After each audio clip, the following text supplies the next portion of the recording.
Thank you. So, my name is Camille. I'm a stalker. I'm a domestic terrorist. And I'm an extremist, or at least that's what they'd like you to believe. I am extremely opposed to injustice. Do we have any vegans in here? Just curious. Do you know any? Okay. All right, so in 2010, I was pulled out of the security line at Orlando International Airport. They searched my luggage, they did a complete background check, and they swapped my hands and clothing for bomb residue. That's how I learned I had become on Homeland Security's domestic terrorist watch list. They'll repeat that process every time I fly. Since then, the University of Florida, through their former spokesperson, Janine Sykes, has gone on the record in the media several times, labeling me, in quotes, an animal terrorist, unquote. If it was the 1950s, they'd be calling me a communist. That was the Red Scare. If you're an environmental or any kind of social justice activist in the 21st century, they label you a terrorist. That's the Green Scare. And it serves a very specific purpose. If you want to protect the status quo, then you discredit and delegitimize the messenger. You vote fear and panic in the public. So all of a sudden they're afraid of you, and they're accepting the person who's actually guilty of the injustice. Actual terrorists cause harm to the innocent. They wear blue and they murder people of color in the street. They wear uniforms and they drop bombs on civilians in foreign countries. They wear white lab coats. They cage animals. They inject them with chemicals and mutilate them solely for profit. They operate with the protection of immoral laws that are structured by big agriculture and big bucks. And with the help of the media, the mainstream media, they're able to flip the script and position those who oppose actual violence as terrorists. In October of 2010, I was invited to a lecture here in Gainesville at a sanctuary. And a student who worked in the labs here and volunteered at the sanctuary did a presentation on what he had seen personally. He showed slides of sheep. They'd been experimenting on them for 20 years with no results, no progress, nothing to show. But this year, 3 deformed sheep had been born accidentally, and the university was really concerned if the public found out or saw what they were doing in the labs. People would have questions that would damage their reputation. So those 3 sheep were murdered and incinerated in the school. And no evidence, no questions, no problem. I saw slides of birds, mice, horses, alligators, dogs, cats. There were so many species I didn't know what some of them were. I never heard of them. But on any given day, it was estimated there were 10,000 animals in the school being experimented on for profit. The next night, I went to a lecture at the university. I'm sorry, I forgot one thing. In the slideshow presentation, Joe, the lab tech, told the story of this monkey named Lewis. Lewis was sick. He was anorexic. He wasn't eating. They didn't really know what was wrong with him, but he was decimated in his cage. I was going to say cell. He was emaciated. Joey and the sanctuary both pled the university, please release him. We'll give him the medical attention. Let him have a little bit of life. Joey went on vacation. He came back 2 weeks later. It was July of 2010. and Hayes was gone. They had decided that if they let him out into the community and people saw what this looked like, it would harm the university's reputation. So again, no proof, no questions, no backlash. The next night I went to a presentation on campus by an animal welfare group called Stop Animal Experimentation Now. And they did a presentation on the primate experiment program in the school. Apparently they were doing brain mapping experiments. Brain mapping is a uniquely disturbing experiment. They restrained the animal, in this case a monkey, in a chair. They saw off its skull cap. They attach electrodes to its brain. Then they either introduce the monkey or animal to painful stimuli, or they make him perform certain behaviors. Then they measure his brain responses.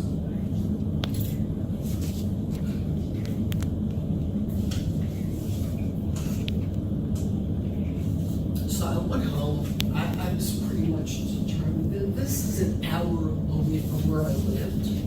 I was wondering why I never heard about this. Why did my colleagues know these things were happening? And it was kind of a secret between all of us. In the papers, in the media, whenever you see animal experimentation, you'll see two phrases: federally regulated and ethical research. Why don't we put a face on what federally regulated ethical research actually means? I went home and Googled and I had no idea where to start. The only thing that came up with was academic scholarship, athletic merit, social consciousness, nothing about what they were doing in the labs. I went to the NIH database, the National Institutes of Health. It's the federal agency that takes your tax dollars and funnels them down into the universities.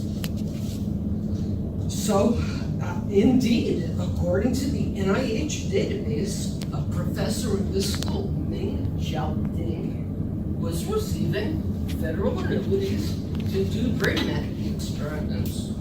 Okay, at one partner, another woman, her name was Lisa Grossman, they had her signs once University Avenue, stood on the corner, stop them, free the monkeys. People laughed at us. There's no monkeys in the school. We looked at each other, we went home pretty dejected, and I had no credibility. Nobody believed me. But I did have some insight. The system that we can't fight is composed of individuals, each individual playing a part and feeling insulated inside the whole. We took our fight to Ming Xiaoding's doorsteps.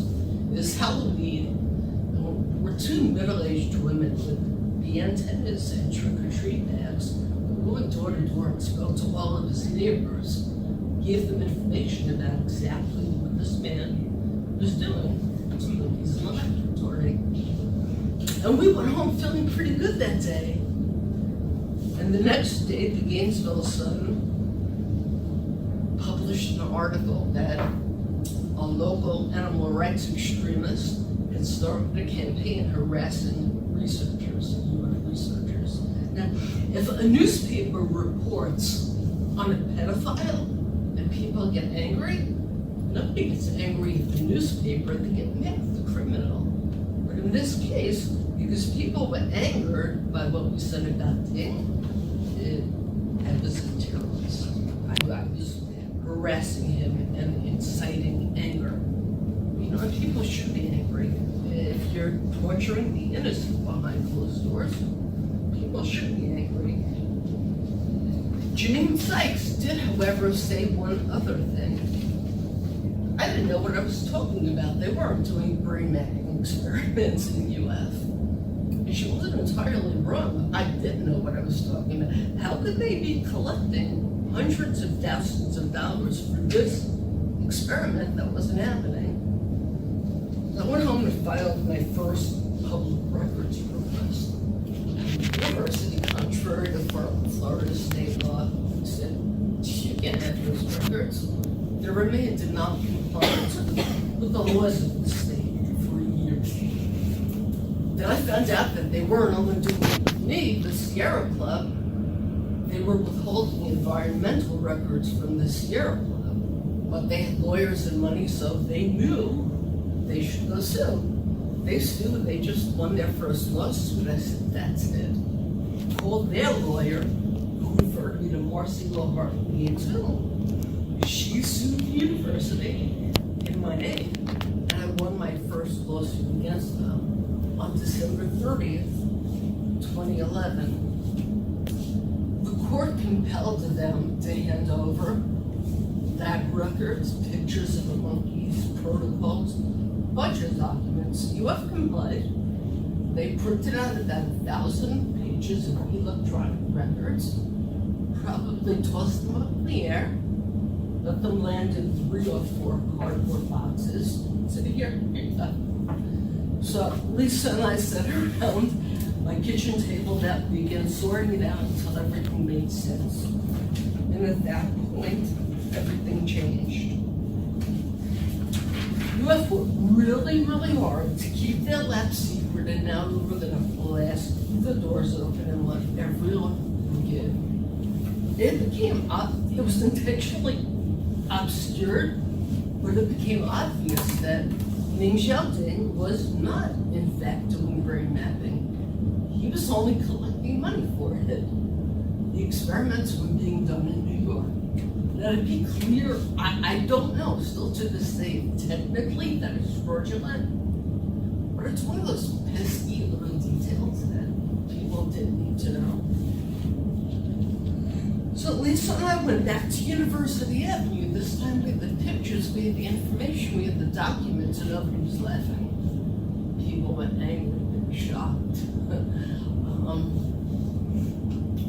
My website for 11th Hour for Animals is universityoflorida.us. I wasn't able to print out the pictures, but just type in monkey pictures on that website, and you'll see some pretty horrific images taken inside the school. So we went back to University Avenue when people were paying attention. I started publishing a story a week on my website named for my philosophy: negotiation is over. There's nothing to negotiate, nothing to talk about. I want to stop it. That's all. The first monkey whose story I discovered was tattooed with his name, 24A. He had been taken from the jungles of Guyana as a baby. His mother presumably murdered and ripped from her arms. He was thrown in a crate with 9 other infant macaques, sealed up like a parcel post, and shipped 2,000 miles around the world, where he landed here in the care of now retired Professor Raymond J. Bergeron. Bergeron subjected 24A to toxicology experiments for 17 years until his heart gave out and he finally died. This is what the big one. These aren't free stories, and there's no major medical miracle at the end of them, only profits. But then I found the records from looking into Louis. Louis was diagnosed with a broken hip by the school veterinarian on July 10, 2009. My husband's a big guy. He had hip surgery in his late 40s. Until the time he was on massive maintenance just to be able to function and not be comfortable. This little monkey was kept in a cage for an entire year without even so much as a pill. He wasn't anorexic. He wasn't eating because he was in agony. He was emaciated because he was in pain. And a professor in this school named Stephen Roberts was the principal investigator getting rich while it was suffering. The the reason Lewis took over the sanctuary and admitted to getting out was because Stephen Roberts decided that the community could not see how emaciated and what they'd done to Lewis. On his execution order, it's noted in quotes, so long term, this monkey has not been able to use. So they just kept him there suffering, but they couldn't torture him because he was too sick. So his murder incinerated the school. Again, no proof, no questions, no problem. Now I have the proof.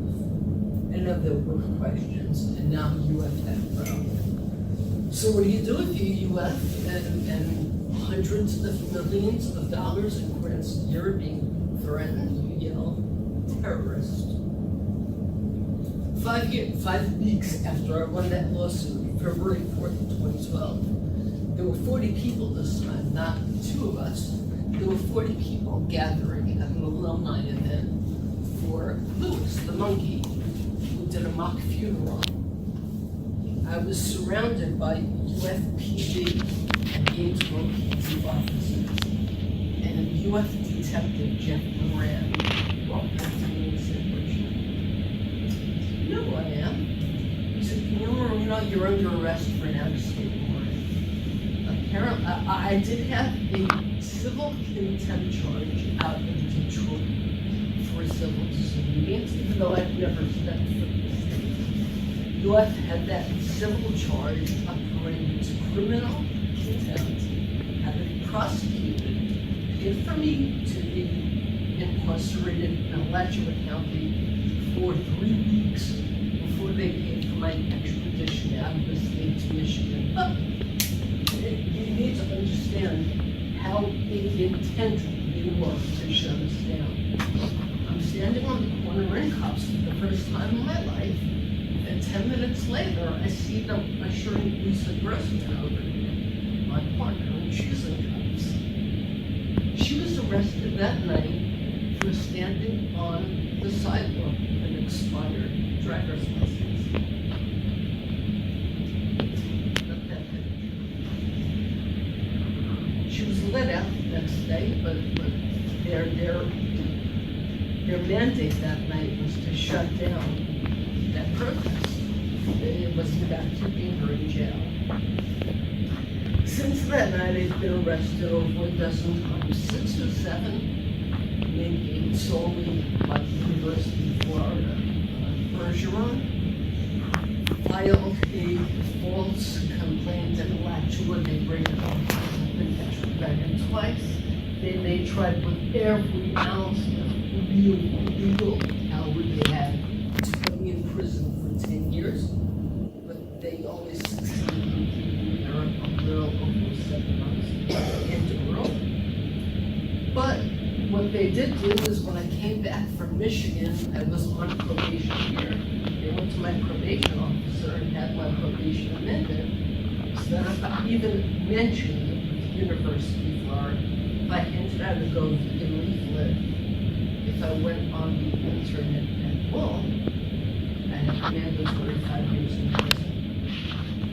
That was supposed to last for 3 years, and lasted 1 month. Their objective was silence, and they finally achieved it for a short time. But I don't want my experience to scare you. Quite the contrary. What I want you to understand is the power of your voice. If you believe in something, there comes a time when your actions need to speak louder than your words. And the rights of any oppressed beings are never given, they're taken. As a domestic terrorist also, let's be clear, the only weapon I've ever wielded is the truth. The only thing I've ever been prosecuted for are my words. That's what I want to underscore, the extraordinary power of your words if you'll only stand up when you need to. By the end of 2013, both you and I had each sustained some pretty significant damage. Mine was personal, obviously. Theirs was to their reputation and credibility. It was decided that they would shut down the monkey labs. They would phase them out effective October 2016 when the last grant ran out. And they did. I was in jail again in October of 2016. They did shut down for good. And so no more monkeys will swim in that lab. If animal research accomplished a scintilla of what they want you to believe it does, they would have confronted me head on. They wouldn't have done contortions to try to silence me. There was probably around 100 stories in the period of a year and a half. And every time I jailbroke, trespassed, was prosecuted or arrested, there was always an article in the papers.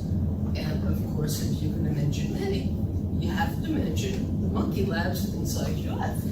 They had ample opportunity to stand up and say, well, look, this is what we're doing.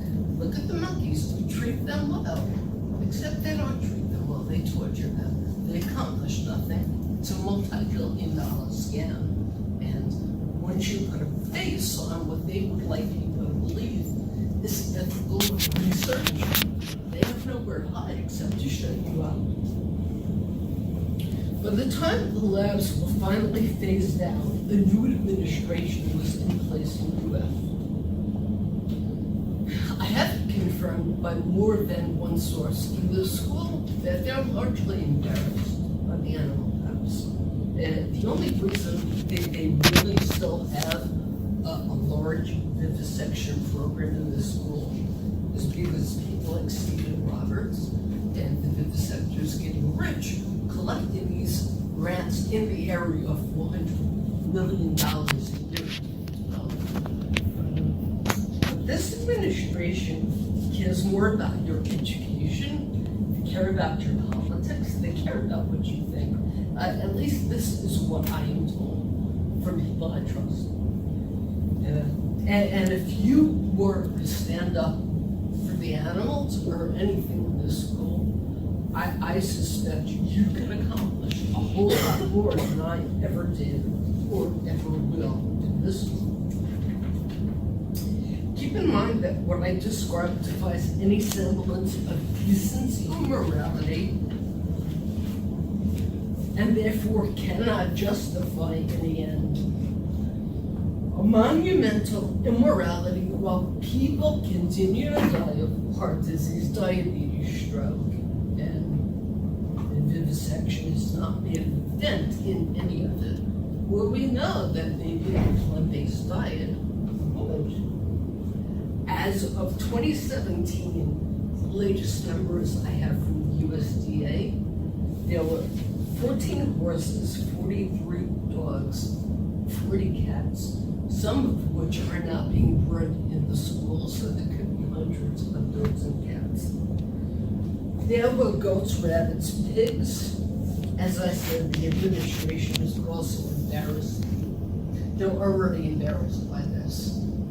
But sometimes we are the only voice of oppressed individuals who don't have a voice or can't speak for themselves. You'll always hear people talk about the system. We can't fight the system. I'm here to tell you that not only can we fight the system, but we must.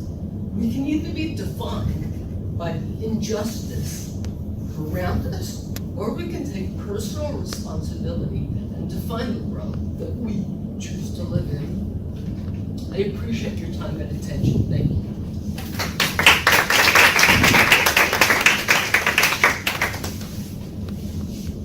Any questions or? So we had a reading about the difference between animal rights and animal liberation. Okay. I wasn't in, the reading kind of confused me a bit because they got into a lot of talk about totalitarian philosophy and preference and totalitarian. Is there any way you could maybe explain what the difference between the two is? I will give you my own studies. Okay, and I told Brian there's a big theory between theory and practice. I'm not big on theory because I think it keeps people talking. You instead of taking action when they know they should. Animal rights generally holds that animal rights is synonymous with animal welfare, I think, in my community. It holds that we have a responsibility to treat animals well, to be their guardians, to take care of them. It assumes a dominion over animals, okay? I identify as an animal liberationist. I believe all beings have an inherent right, birthright, to live their life for their own means, for their own reasons, and to simply be as the universe intended them to be. That means I don't believe we have a right to cage any animal, and those who do cage them, I firmly believe, need to be stopped by any means available. Cages need to be crushed.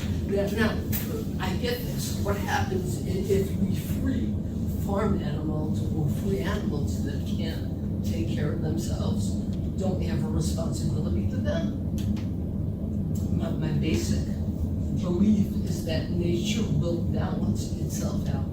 If animals cannot take care of themselves anymore, they will eventually disappear, or they will evolve without our help. So that's basically in my mind what the difference is. When you talk about utilitarian philosophy, you're talking about of what use is an animal to me as a supreme being. So yeah, I reject that entirely. I think you made that a lot more.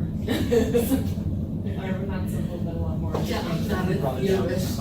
I'm just not a theorist. I deal with practice.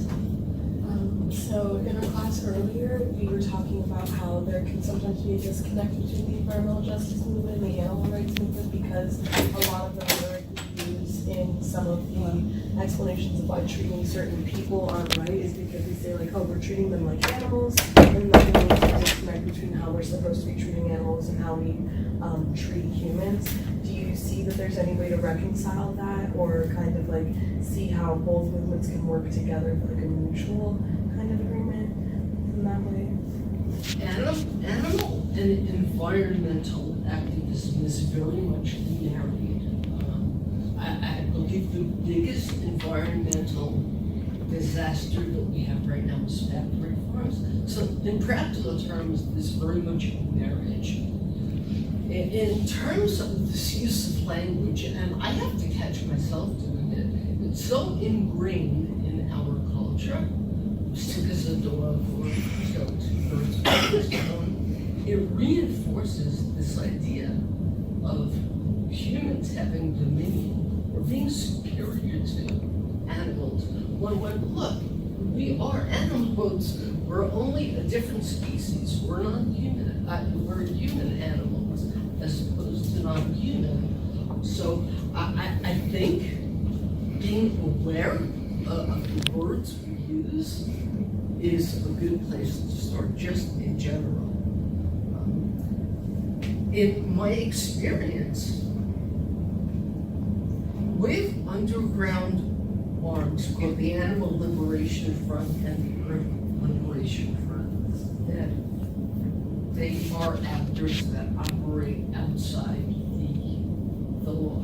They're underground groups, and they're almost inextricably linked sometimes.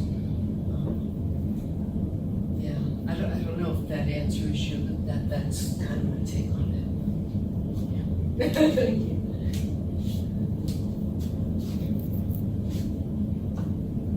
I also have another question. Do you have like a next focus of where you're trying to liberate animals locally or nationally? I would love to move on to the dogs. That was my plan. Take this industry apart piece by piece. The monkeys first, and the dogs, cats, until the industry was on life support. Simply because of all the prosecutions and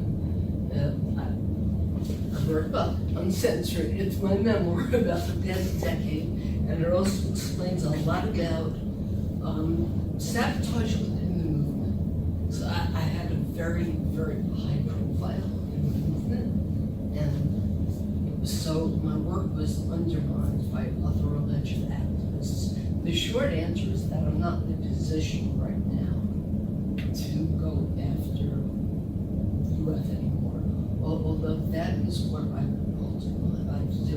I'd like to take this industry forward until it's gone.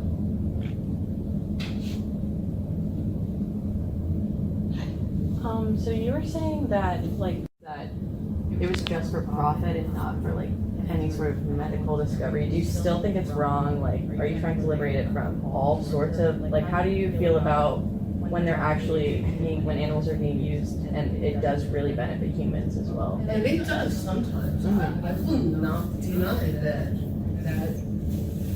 advancements have happened with animals, using animals, but the White House was built by African American slaves. It's still right on roads built by African American slaves. And there's nobody that would suggest we should bring back slavery because it worked. The fact is that, yes, they have absolutely made some progress, and I couldn't care less. We have no more right to use an animal than we have to use a brain damaged person, or an infant, or a prisoner. I see no moral difference between animals, human and not human. But the practical, I guess that's my activist answer. The practical answer is this: if they would stop experimenting on animals, then they would pursue human-based research, which actually, it's pretty exciting actually. When you go to a doctor or a specialist, they treat you according to your unique DNA, the genetics. That's like cutting edge that needs to be financed and researched. But we're not. But anybody who watches TV has seen a commercial every other month for a new drug that's made to kill, giving somebody a heart attack. That's because after animal experimentation stops, human experimentation starts. So yes, there have been some advancements. There could be more advancements if they would use technologically advanced methods. But even if they couldn't, it's simply wrong to imprison and exploit a being because we've chosen to do it.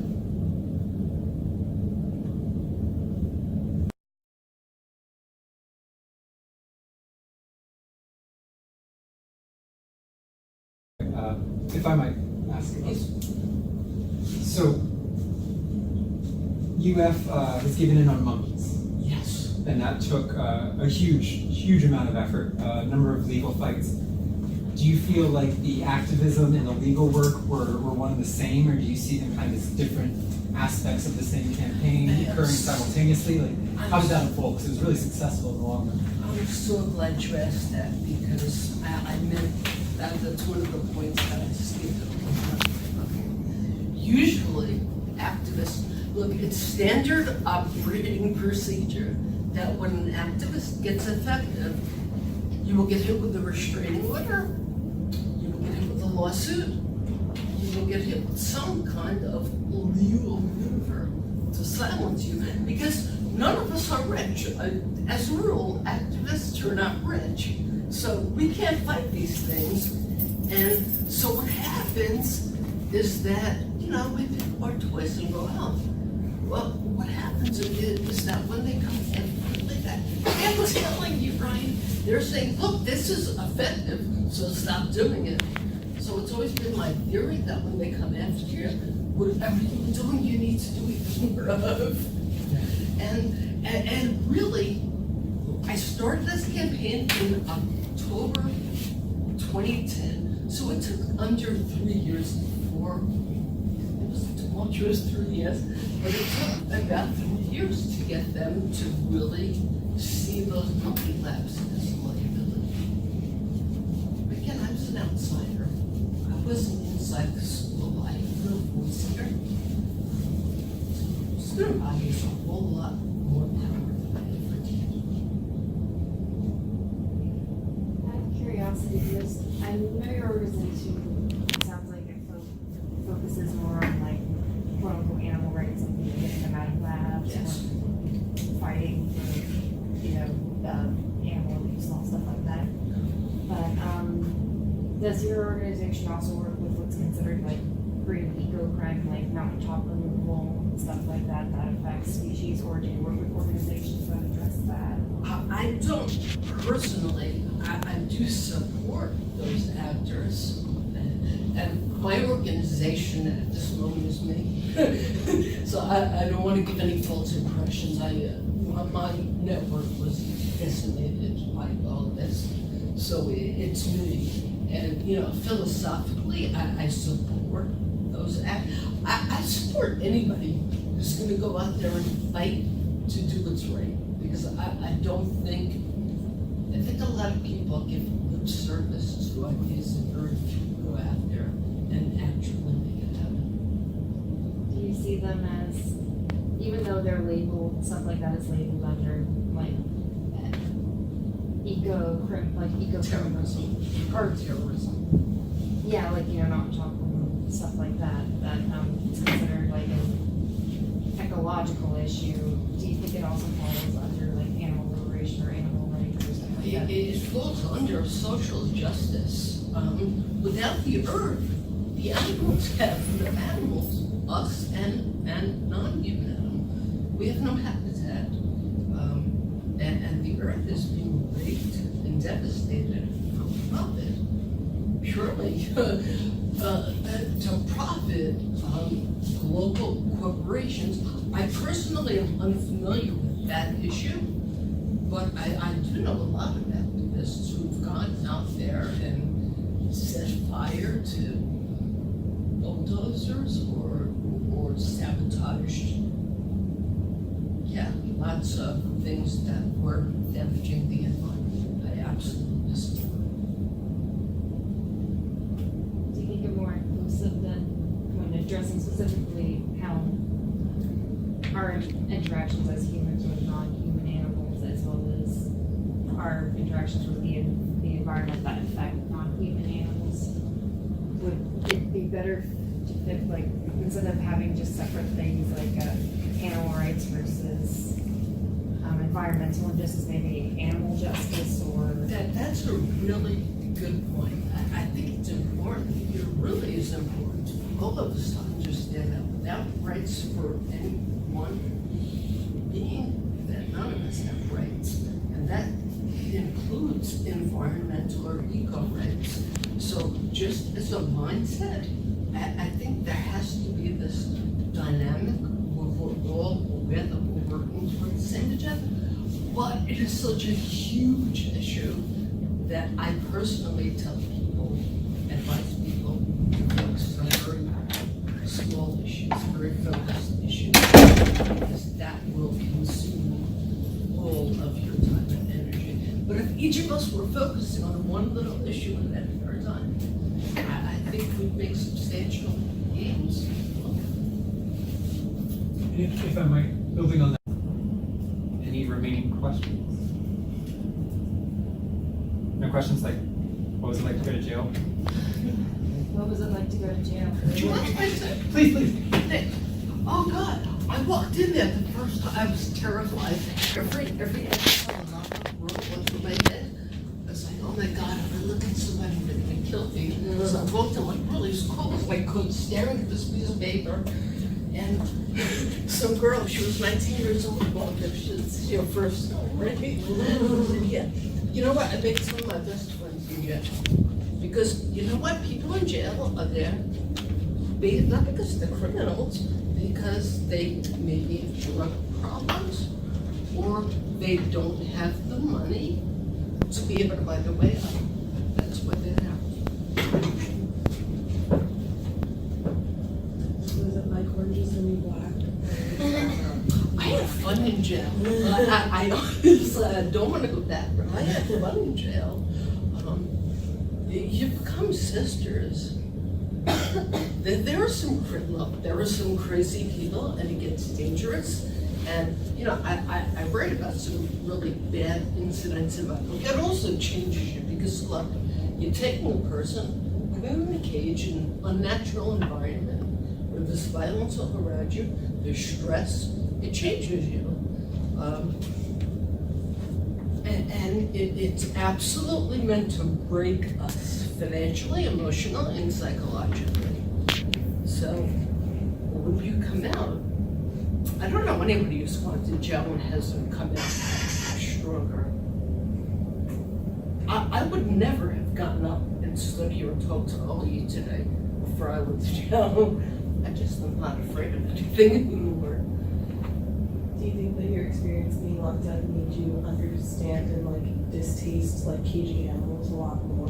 Oh. You experienced that? Absolutely, totally related. The same thing happens. You see people go crazy in jail, and you see animals when they're locked up, especially in isolation, go crazy and fight.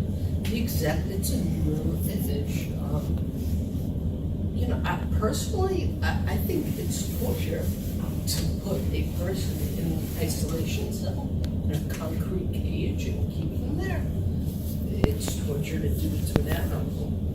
I was only in isolation for 3 days once. It was the worst 3 days, except for extradition, of my entire over a year in jail.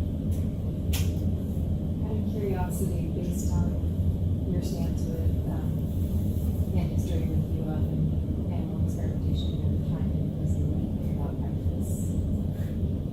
Institute for Food and Agriculture Studies. I am unfamiliar with that. Yeah, it's the ag school here.